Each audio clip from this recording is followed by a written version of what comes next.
Hey everyone, it's Freddy here. Today we are diving into 5 ways to make your daily commute more sustainable. Whether you drive to work, use public transport, or cycle around town, there are always ways to reduce your carbon footprint. But what really works? And what are the real impacts of these choices? Let's take a critical look at your transportation options and find out which ones are truly sustainable.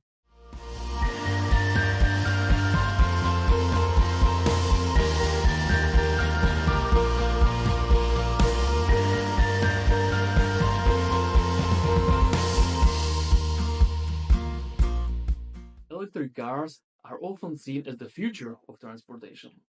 They produce zero emissions during driving.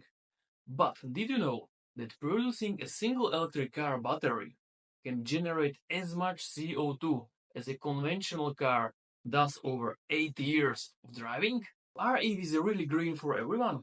Electric vehicles are best for people who have access to renewable energy and drive frequently.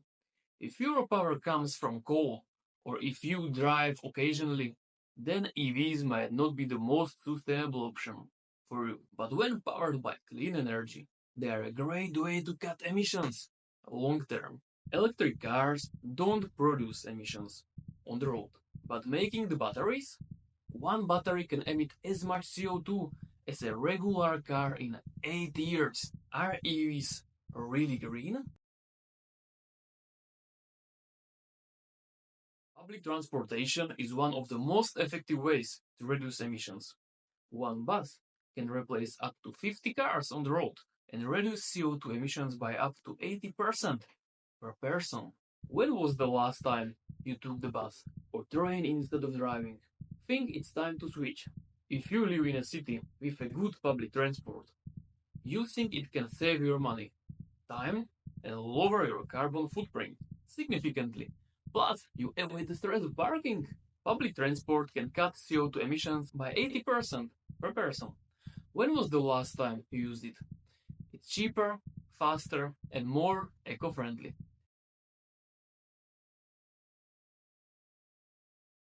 Shared mobility, such as ride sharing or car sharing, can reduce drastically the number of cars on the road.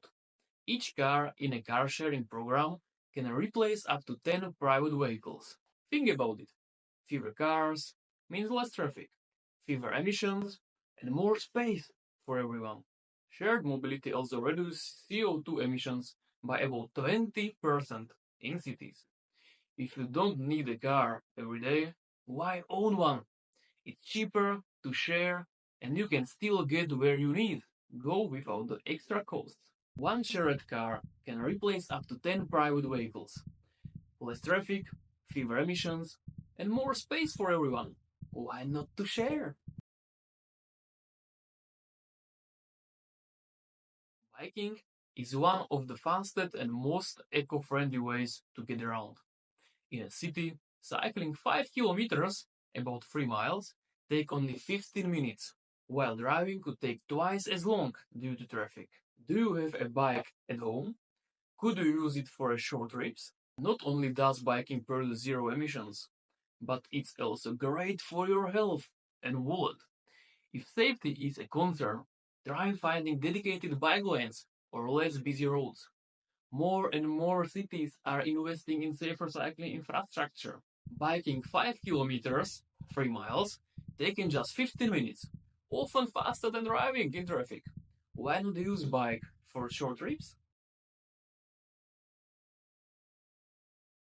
Walking is often overlooked, but it is the simplest and most cost-effective way to get around. Did you know that the average person walks about 5,000 steps a day? By increasing this to 10,000 steps, you will not only improve your health, but also eliminate emissions entirely. How many steps do you walk each day? Could you make a habit of walking to nearby places? If your workspace, school, or local shops are within walking distance, try to incorporate more steps into your day. It's a small change that can have a big impact. Walking is free and produces zero emissions. How many steps do you take daily? Try to reach 10,000 and help the planet. There you have it. 5 ways to make your daily commute more sustainable. Remember, there is no one size fits all solution. It's about finding what works for you, your lifestyle, while keeping our planet in mind. Which of these will try first? Let me know in the comments below. If you enjoyed this video, don't forget to like, share, and subscribe. And follow me for more eco-friendly tips. See you next time.